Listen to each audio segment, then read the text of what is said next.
Les musulmans ont célébré dans la nuit du vendredi 7 au samedi 8 octobre 2022 la naissance du prophète Mahomet. C'est dans les locaux de la mosquée centrale de Djonké de Cotonou, qui a servi de cadre pour la veille de prière pour la commémoration de la naissance du prophète Mahomet. Ils ont aussi profité de l'occasion pour prier pour la nation béninoise. Cette fête qui intervient le 12e jour du 3e mois du calendrier musulman. L'imam central de Djonké est entouré du collège des imams du département du littoral et de l'Atlantique, des fidèles musulmans et sympathisants venus des quatre coins du Bénin. L'imam de Djonké et quelques autorités nous expliquent l'importance de cette veille. En fait, comme la naissance de prophète. Car le jour où il naissait, il est né de aussi. Donc, la naissance de cette personne a pris son organe intime pour le toucher. Il est né, quand il sortait de sa maman déjà bien nettoyé. Là, il avait pris les souillures avec lesquelles les sortaient. Pendant que sa maman l'accouchait, il y a certaines femmes qui ne sont plus de l'existence de qui sont venues l'assister. Il s'agit de la mère de Jésus, Samaria, et notre première reine, Awa, que les chrétiens appellent Eva, et aussi la femme de Pharaon qui a crié le message du prophète Moïse, que nous appelons Asia. Ces trois femmes-là sont venues se présenter à elle, et les anges sont là aussi avec un brouillard et de l'eau du paradis pour les assister, pour la question du prophète Moïse. Et pendant ce temps aussi, il y avait du cri de la Mecque, et les gens entendaient qu'il est né, l'attendu est né, l'attendu est là. Qui est cet attendu là? Ce sont dans le compte. C'est un bébé qui est né dans la maison de son grand-père, qui est Abdelmotal, qui faisait le circuit autour de la maison 7 de la Kaaba, a remarqué que la maison 7 de la Kaaba s'inclinait le jour-là comme Jean voulait se prosterner. Il a remarqué ça 2-3 fois, il s'est dit qu'il y a quelque chose qui se passe. Alors il a quitté la Mecque pour aller se rendre dans sa maison. Lui qui est le propriétaire de sa maison, il n'a pas pu faire l'entrée dans sa maison. La porte est grandement ouverte comme ça, il veut rentrer, quelque chose le repousse, il ne voit pas la fenêtre. Jusqu'à pendant un moment donné, jusqu'à l'accouchement est terminé, c'est là il est rentré et il entendait la voix du bébé. C'était le prophète Mahomet sallallahu alayhi wa sallam qui était né en ce moment.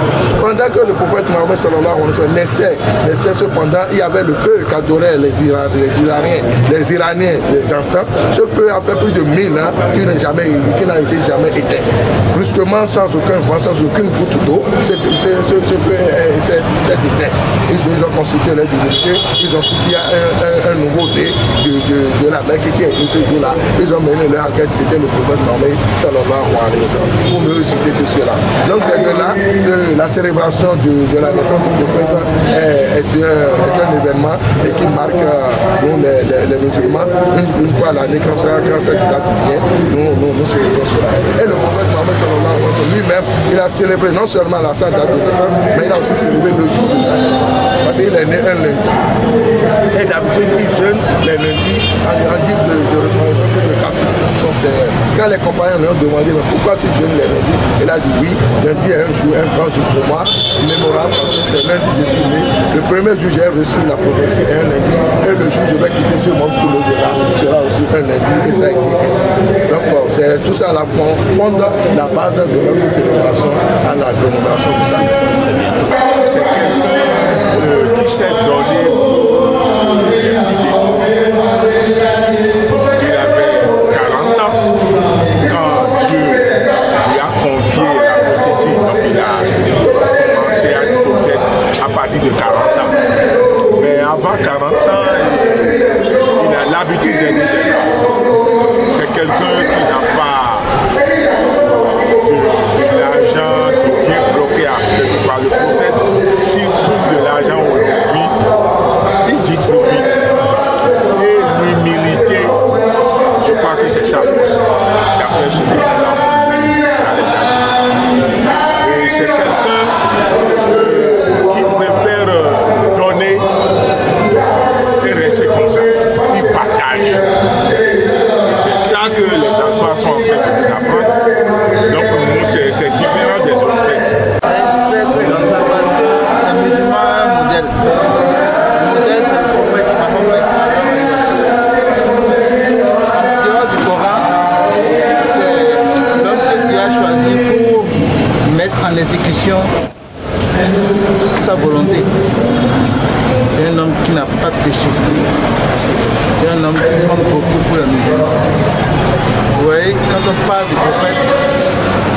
pour nous automatiquement dit sallallahu alayhi wa sallam, paix sur lui. Parce que recevoir les instructions de Dieu n'est pas donné à tous les hommes. Il a souffert pour recevoir ces instructions. Il a souffert pour recevoir ces versets que nous avons compilés tous après lui dans le grand Coran que nous citons tous les jours. Donc,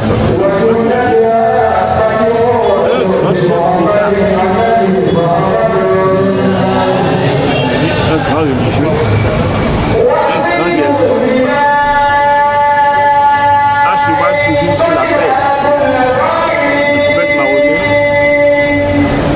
ne se défend que lorsqu'il est attaqué.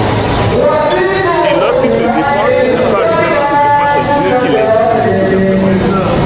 C'est pour ça que le prophète Mahomet est un être extraordinaire. Un être hors du monde. Je souhaite et profiter de l'occasion pour souhaiter de tout mon cœur que nous puissions vivre tous ensemble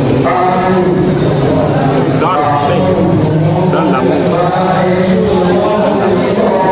de façon permanente dans l'amour. Et c'est très important.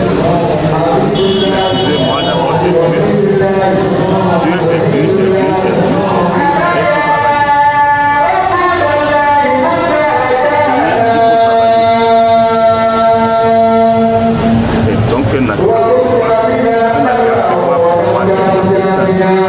Ce soir, cette nuit,